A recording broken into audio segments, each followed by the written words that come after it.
se abre, ¿no? Abre todo sus espacios más participativos, lo abre y se visualiza rápidamente. Y para el visitante ocasional que vaya o bien al bar o bien a la biblioteca, que es susceptible de uso separado dentro del polideportivo, pues tenga esa percepción, no haga falta lo del cartelito y tal, que son un tema que es muy interesante que sea así, ¿no? Desde la entrada hay una escalera que conecta la planta baja, la planta de entrada, ese vestíbulo con el aulario. Es una escalera sobredimensionada y se hace para que no huir del espacio vestibular abajo. Entonces abajo, como veis, es prácticamente un corredor muy ancho, el que hay abajo, que une el bar con la biblioteca, pero hay un corredor, no tiene la suficiente digamos, capacidad para convertirse en un elemento vestibular. O sea, se aprovecha toda la superficie disponible para darle un uso específico y al alumnado se le mete directamente desde la entrada mediante una gran escalera que incorpora arriba, y entonces arriba sí se establece un vestíbulo de dimensión donde hace falta realmente, que en la planta de la aula. Entonces sería la forma de entrada, el clima que comprime ese elemento.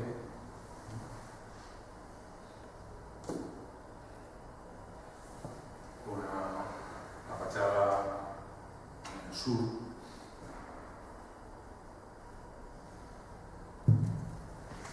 Esto es lo que os digo, ¿no? Ya desde el vestíbulo de entrada se puede ver todo lo que el complejo mundo de actividades que el edificio es capaz de digerir en su interior, ¿no? Entonces, se pueden ver pues, todo ese tipo de actividades. Diferentes vistas. Aquí se puede observar una entrada pública que tiene una entrada secundaria que el edificio tiene para ese uso alternativo de docente y externo. Si vamos a la planta baja, sería este eje de aquí. Este eje divide programa o lo une según se mide. Entramos por aquí, esta sería la escalera al aparcamiento que hay en dos plantas de aparcamiento público, y mediante estas cruzas, abriendo puertas, podemos estar o bien en el teatro, en el auditorio, o bien en el bar, o pasamos a través de esto a la sala de exposiciones. Es decir, que el edificio tiene su relación externa o su eje externo dentro de ese entramado que hay de sistemas que hacen que pueda funcionar de manera separada, sin necesidad de interferir en el uso docente. Y se pueden, por ejemplo, organizar pequeños congresos, ya se han hecho pequeñas celebraciones,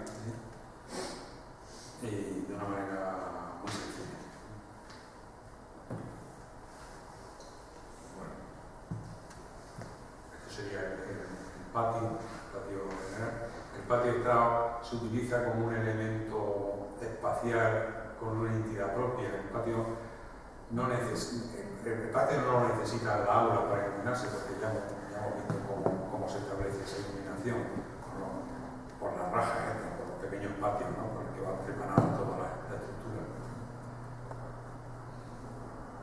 Pero confiere esa unidad a toda esta planta baja, que es el gimnasio.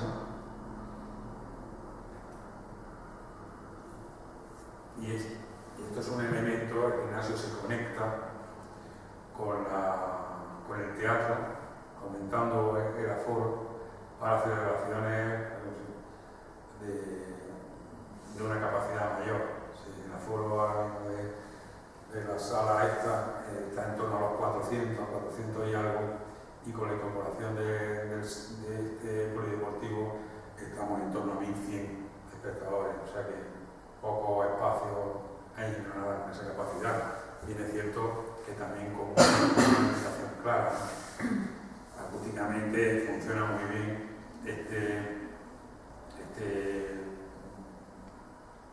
esta sala, pero evidentemente cuando se mezcla con la otra tiene sus limitaciones. Pero bueno, en cuestión de aforo, para cuestiones puntuales, por ejemplo, que puede ser una celebración de inicio de curso, etc.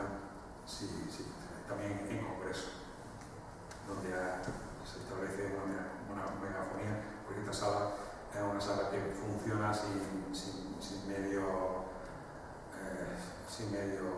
técnico, o sea, puede funcionar perfectamente para teatro o para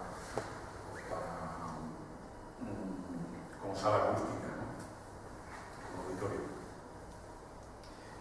Esta fotografía yo creo que es interesante porque marca un poco, digamos, la premisa de partida del proyecto. A mí me encargan este proyecto y me dicen que quieren una arquitectura cercana, una arquitectura familiar, me hablan de una casa, me hablan de un ambiente, de una atmósfera familiar. Todos esos conceptos los baraja concretamente el arzobispo, ¿no? Y yo realmente yo hasta ahora nunca he trabajado con curvas ni nada de esto, o sea que no era un problema de estilo, sino un problema de concepción. Y aquí apareció la cuestión de piel, la cerámica como elemento, digamos, más cercano. El edificio se hace como más próximo, dan ganas como de acariciarlo, ¿no? Hay una cuestión de piel, hay una cuestión casi táctil que se transmite hacia esa arquitectura que viene por la idea, ¿no? de proyecto que va un poco unida también a la premisa de partida. Y como yo siempre digo, la idea que si nunca la tenemos mal visto, ¿no? Nosotros hablamos mucho de ideas, pero la idea siempre no la encontramos. Así que tenemos la posibilidad de decirla, ¿no? De sacarla, pero la idea, en este caso, la dio el promotor. Se hizo para esa cuestión, ¿no? Casi hogareña, se diseñó, aparte de la cerámica, que la diseñamos en el estudio de pieza cerámica, aparte se diseñó esta lámpara, que por cierto se vende muy bien en América, los hoteles la están comprando allí, que tiene una dimensión importante y sobre todo si os fijáis la luz, que es de los metálicos, una luz que tiene una temperatura de color muy agradable, ¿no? Allí todo el edificio como el edificio es muy blanco por dentro y tal, la temperatura de color de estas cosas se ha elegido la más baja. O sea, si yo cuando vi la lámpara que me plantearon, o sea, la intensidad de la luz, ¿no? El cromatismo de la luz, que me propusieron los arquitectos colaboradores, que esto tiene un desarrollo de iluminación específico con una gente muy preparada. Entonces, pero esto realmente es una luz triste, ¿no? Amarilla, como las que hay en las pescaderías, ¿no? Pero claro, hay que verlo ahí, ¿eh? Y allí la verdad es que transmite esa sensación, ¿no? Toda la luz es la misma, ¿no? Y da una sensación de calidez que es muy interesante.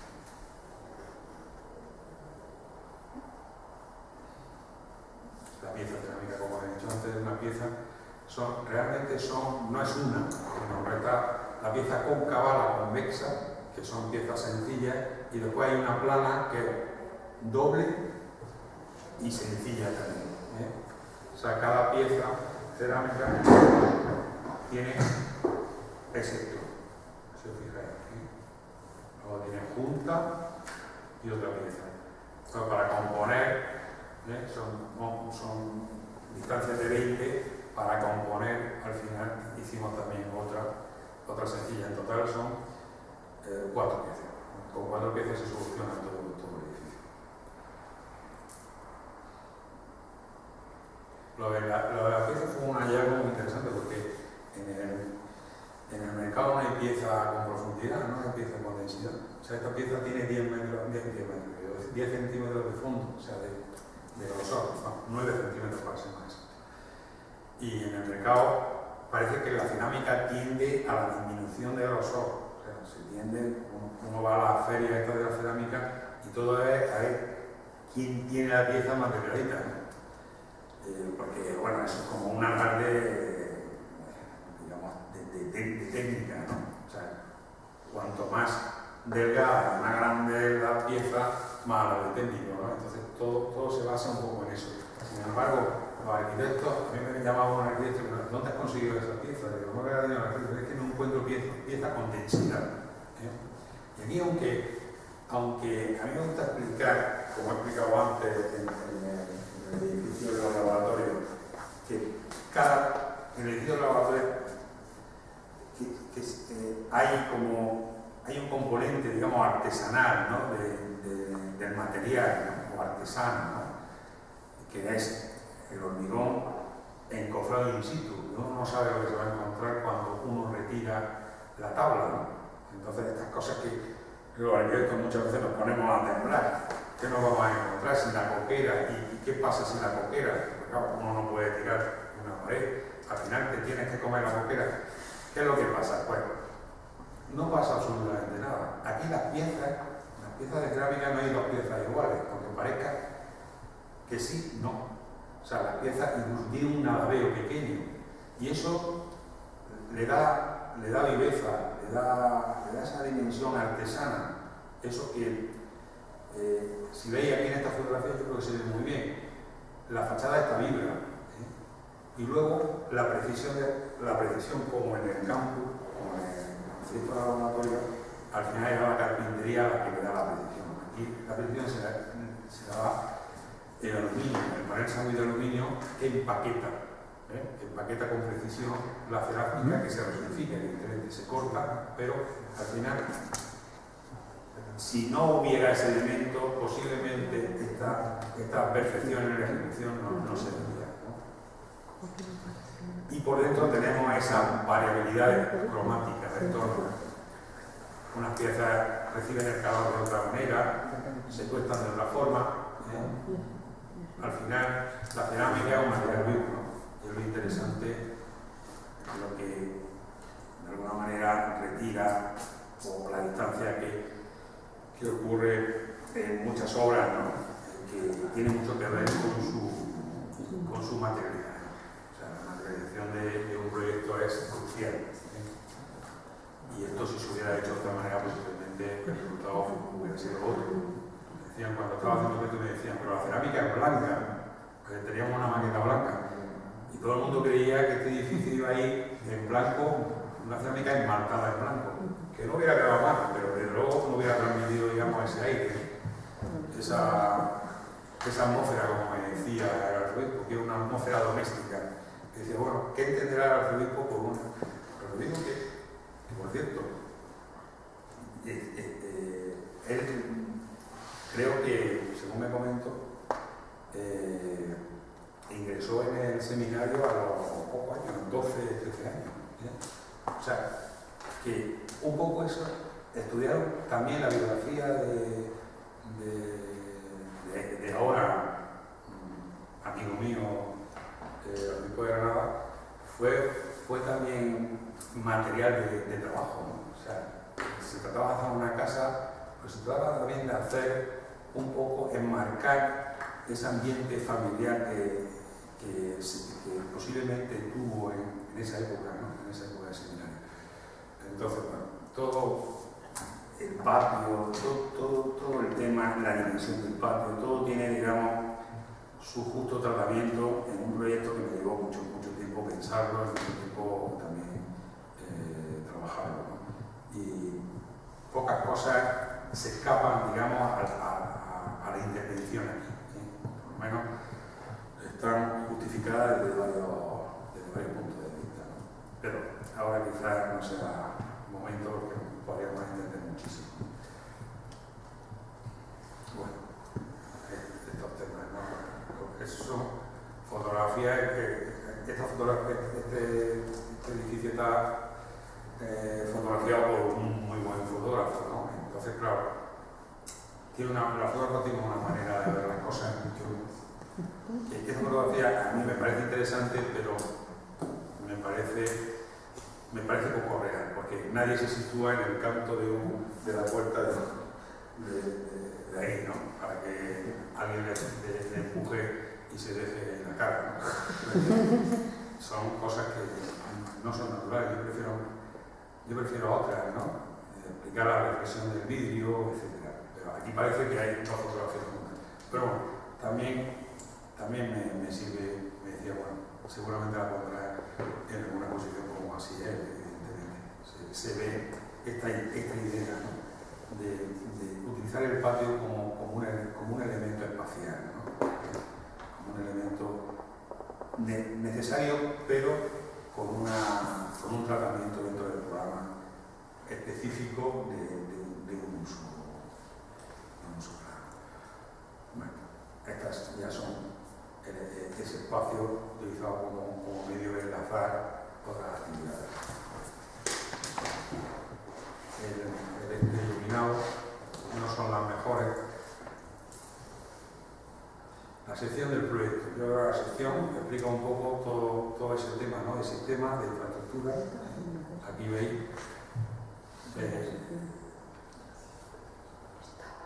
sobre todo aquí se ve la ejecución, las grandes celosías. Son vuelos de 7,5 metros, pero también el canto tiene 5 metros en la parte del peral, o sea que el vuelo es un vuelo hasta cierto punto ponderado. El sistema es un sistema propio que se hizo exclusivamente con una ingeniería de fachada para esta fachada de cerámica.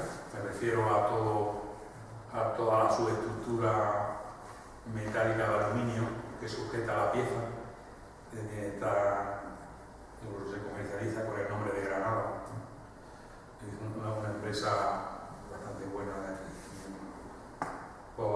se llama Liset, y porque ha hecho, junto con Decorativa, con Mella, son los que han hecho casi todas las fachadas de los edificios, digamos, más interesantes de la arquitectura contemporánea. Bueno, algunos detalles de obra. El horario es lo que da sentido a la estructura esta, ¿no? La estructura, como veis, está clara, ¿no? Es clarísimo. Y simplemente este plano resume, yo creo, que todo el esfuerzo del proyecto. Si os fijáis, bueno, la parte central donde están todos los accesos, claro, si se concentran todos los accesos en lo perpendicular del vestíbulo, quedarían desasistidas por la zona más lejana y no cumplirían normativa. Entonces, al final de estos corredores se han puesto unas escaleras exteriores que proporcionan la evacuación a los puntos, también a los 50 metros de recorrido. Bueno, son temas. La ingravidez que os decía del horario.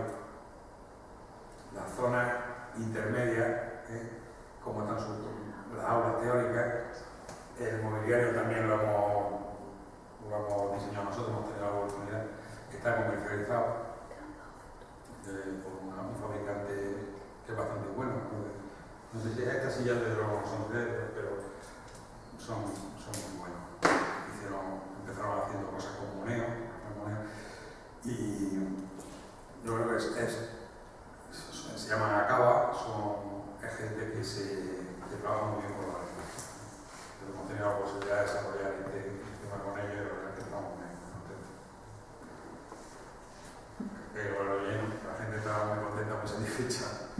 Esta fotografía me gusta porque es fundamental tener al usuario agradecido. Serían el corredor de la fachada solita alargada que hemos visto, evidentemente una fachada muy expuesta, aunque los cristales están tintados, el programa no se pega ahí. Entonces ahí lo que se ha puesto a la derecha de este chico está toda la zona de servicio aseo, etc. Después también hay una aula de laboratorio y una aula de práctica. Esta es la zona departamental, el departamento de despacho de profesores que está situada en la planta de arriba. Las aulas con el mueble, con el mobiliario. Y esta es la escalera esta que os comentaba antes, ¿no? Como veis, la lámpara es la misma que antes hemos visto en la cafetería. Es una lámpara que por su escala, por su tamaño, aproximadamente 1,5 metros, 1,20 m, 25 de altura, y luego tiene continuidad con la caña esta que hemos puesto, o sea que se simplifica mucho el elemento, aunque se comercializa de otra manera. Se comercializa suspendida por un cable por abaratamiento y por instalación, pero realmente está pensada para que esté así. Una red encendida, estos elementos, ¿no? Las costillas, estos elementos, el patio, que como veis tiene un vuelo asimétrico que corrige la insolación directa, o sea, la componente sur que tiene el oeste fundamentalmente, este-oeste. Aquí se ve claramente. Se podían poner asimétricos por eso. Luego, esto es aparte de meter luz, de dar luz, meter luz al corredor, y aparte de eso también establece unas relaciones visuales entre el aula y el resto del edificio, puntuales. Bueno, todo este mundo, ¿no? Es tan interesante de la percepción y cómo el edificio es atravesable con la mirada. Esto es una cosa que también me preocupa mucho, ¿no? Que los espacios de plena disposición, los espacios estos, o sea, la transparencia o la oxigenación que debe tener un edificio público hasta donde se pueda, incluso cuando se trata, como hemos visto antes, de un edificio tan hermético, de un carácter tan reservado como puede ser el Parlamento, pero en la medida de nuestras posibilidades que lo permeabilicemos hacia la ciudad, que planteemos su plena disponibilidad, ¿no? Siempre hay posibilidad de hacerlo, y aquí esto de que el edificio sea atravesable con la mirada, que desde un punto pueda ver la calle, pueda ver el escenario urbano, lo que sucede detrás de las paredes que encierra el edificio, me parece que es interesante. Bueno, estas serían las escaleras, ¿no? de evacuación que antes he dicho, que se pegan, o sea, el corredor antes de darse con el polideportivo es la única pieza que queda segregada, es decir, que no se cubre la conexión del corredor y se establece la evacuación por las escaleras, por dos escaleras que evacuan al patio, que también es un recinto, está considerado como recinto exterior, o sea, es exterior por la dimensión que tiene. Bueno, y aquí hemos terminado. Para cualquier tema, o si quieres, vemos posibles cuestiones. Bueno, ¿alguien tiene alguna duda? ¿Quieres preguntar algo?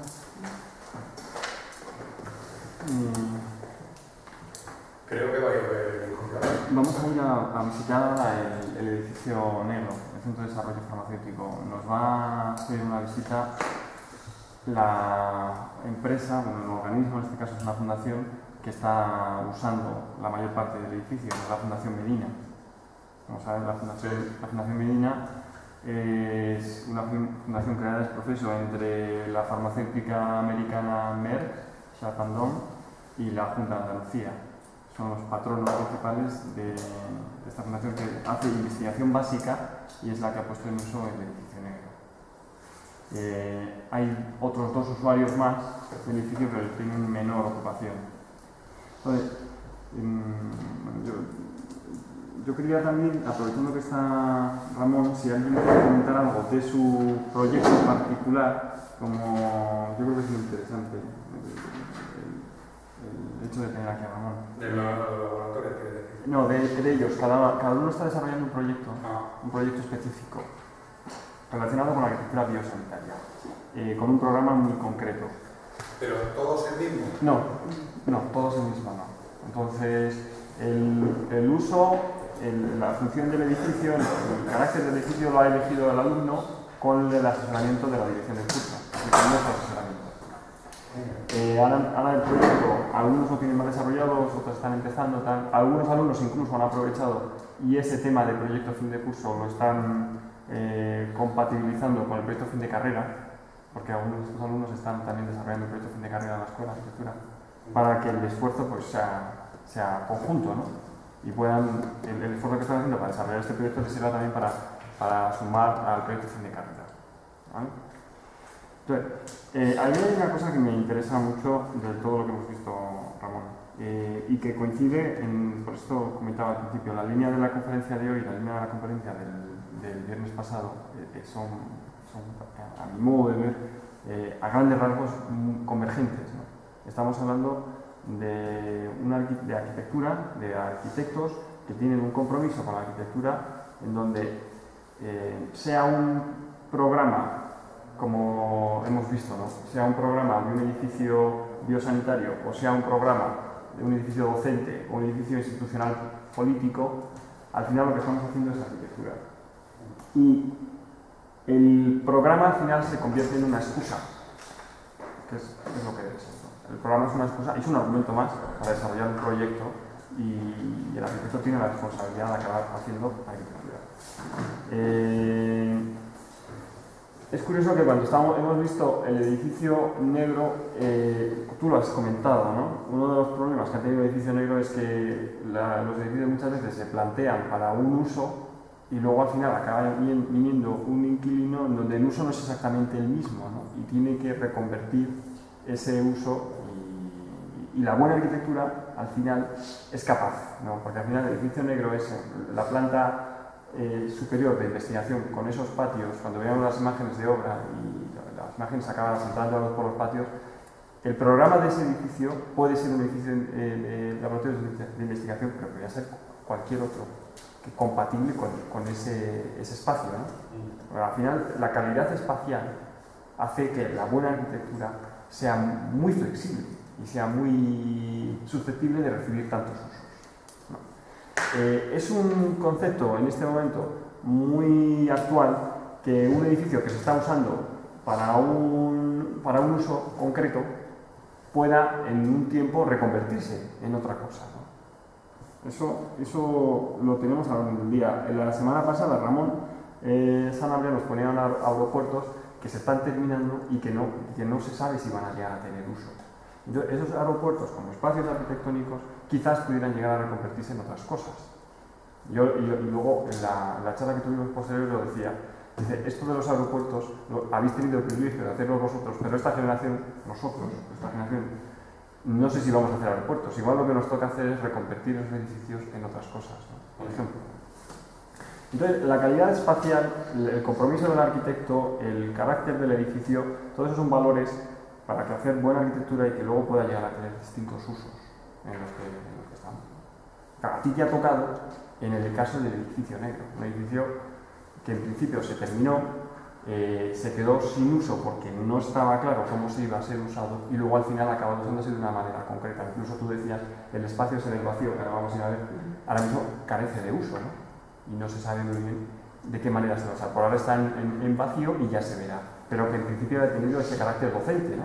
De la gente pasando por el pasillo y contemplando unos procesos que estuvieran abajo y sirviendo de docencia para grupos de la universidad.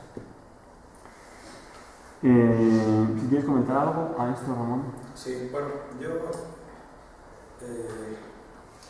no estoy muy de acuerdo con la especificidad del arquitecto. O sea, no sé dónde estoy en un curso de una especialización, pero yo creo que el arquitecto, o sea, la arquitectura al final da una respuesta como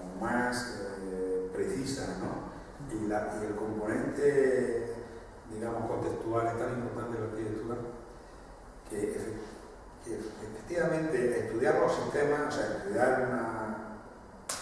hacer un curso como en el que estamos, creo que es interesante, pero yo dudo de la capacitación, ¿no? Es decir, que el tema de decir, bueno, arquitectos de hospitales, el otro día con Ramón lo decía, bueno, yo he hecho hospitales, pero también hago aeropuertos y tal, o sea, digamos, ceñir, digamos, la actividad, polarizarla en un solo tipo de edificio, me parece que al final eso trae como consecuencia, puede traer como consecuencia el plantear un estilo, ¿no? Un estilo de arquitectura, que es tan frecuente, ¿no? En arquitectos que se dedican a un solo tema, ¿no? Y olvidar con el tiempo el carácter conceptual que tiene la arquitectura. En definición de Moneo, la arquitectura pertenece al lugar. Es decir, en esa definición hay mucho, ¿no? No es que pertenece al sitio específico donde se instala, sino que pertenece a la sociedad a la que la echa. Pertenece incluso a la especialización que va cambiando. Es decir, que yo creo que esa labor de conceptualización que ejerce el arquitecto con el encargo ya sea de un tipo o de otro, es lo que cualifica nuestra profesión y la que nos diferencia de otras técnicas, entre comillas, la ingeniería, que son apoyos indispensables, pero que nunca la pueden suplantar. Y eso, con ese argumento empezó un poco, ¿no? Explicando lo que el programa, lo que puede ser la suficiencia técnica y lo que la difiere, lo que la separa del proyecto arquitectónico. Y me acuerdo de una frase que atribuyen a Alejandro de la Sota. Yo no sé si cuando le dieron el Premio Nacional por el horario de Sevilla, le hicieron una entrevista y me preguntaron, ¿no? Ahora anda por este premio, o sea, en reconocimiento a este y tal, ¿cuántos horarios ha hecho usted? Y entonces le digo, yo nada más que este. Y le consideramos un experto, porque, claro, nosotros los arquitectos trabajamos con un material sensible, que es el individuo. Es decir, que tenemos que hacer un esfuerzo, ¿no? En cada uno de los proyectos, ¿no? De intentar ser expertos en aquello que hacemos. Entonces, o sea, no se puede hacer un proyecto peor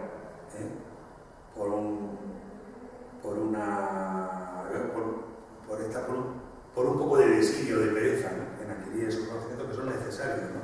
Porque va en ello no solamente en la no consecución de un buen edificio, sino va en ello pues una pérdida de calidad de vida del que trabaja o el que va a habitar esa espacio, ¿no? O sea que es tan importante eso, y eso evidentemente la sociedad con sus mecanismos de control hasta cierto punto palian, pero de luego un mal edificio pensado, eso no hay, iba a decir una manera, pero no hay que eso era un edificio mal enlazado, mal comunicado, unos espacios mal iluminados, menos medidos, eso no tiene arreglo. ¿Ya puedes diseñar la ingeniería mejor del mundo? Exactamente, con toda la suficiencia técnica que se tenga. Si ahora se habla mucho de sostenibilidad, ¿de qué se habla? De sostenibilidad activa y la pasiva. O sea, el edificio cómo se defiende, cómo se reorienta bien, todo eso no se habla. Y obtienen la calificación energética de edificios que son un contrasentido. Entonces, esto es lo que tenemos la progresión, es decir, que no estamos inventando nada, sino, y tampoco somos especialmente cualificados, o sea, somos cualificados, pero tampoco hay una distinción, digamos, gratuita, o sea, es que no, la formación del arquitecto es específica en eso. Es eso lo que sabemos hacer y no sabemos hacer otra cosa. Y creo que esa parcela, creo que la hacemos medianamente bien, y digamos, para esa suficiencia necesitamos el concurso de los ingenieros. Evidentemente, yo, este trabajo, aquí he trabajado muchísima gente con una suficiencia técnica bestial. gente muy buena, gente cualificada, muy bien cualificada. Y sin el concurso de todo ese grupo de gente es imposible hacer, yo creo, atender debidamente una demanda que cada vez, técnicamente, cada vez está más cualificada. Ahora, que nunca es sustitutiva. El proyecto de arquitectura es el proyecto de arquitectura. Tú lo has dicho al principio, ¿no? La herramienta del arquitecto es el proyecto de arquitectura, ¿no? Es esa. Es eso, un buen proyecto hace que todo vaya bien encaminado. Y para eso, entre otras cosas, se requiere que aquí, en muchos proyectos ha faltado también la implicación de la propiedad, todo hay que decirlo. También es también la actividad más, no sé cómo decir,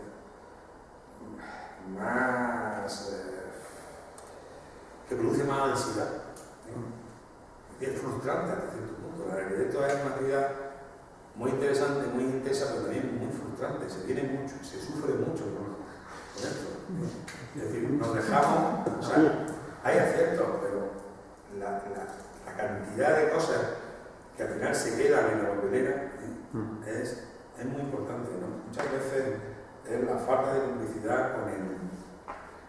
con el cliente, que verdaderamente, el promotor, porque el cliente verdadero, yo creo que el cliente nuestro es el usuario, pero muchas veces el usuario no es el que promueve, no es el que te encarga, y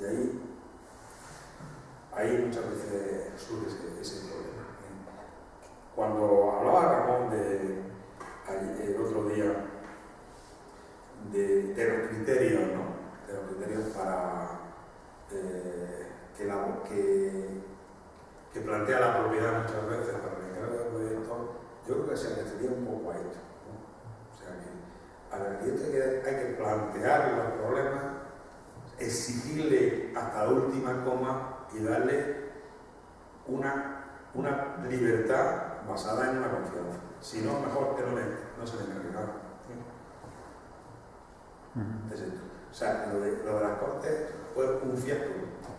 Lo de las Cortes, o sea, al final de todo el proceso, que venga un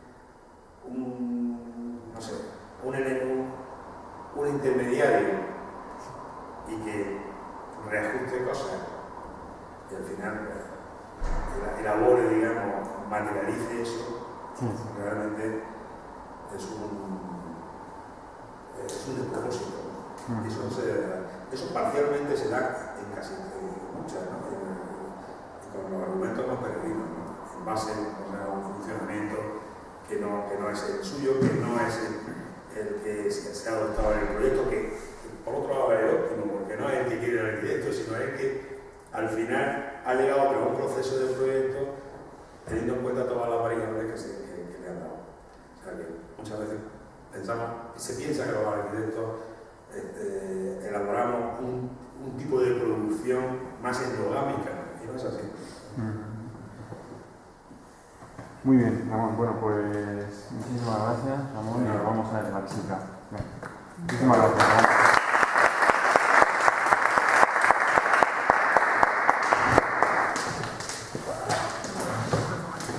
Bueno, vamos, yo creo que ya vamos a...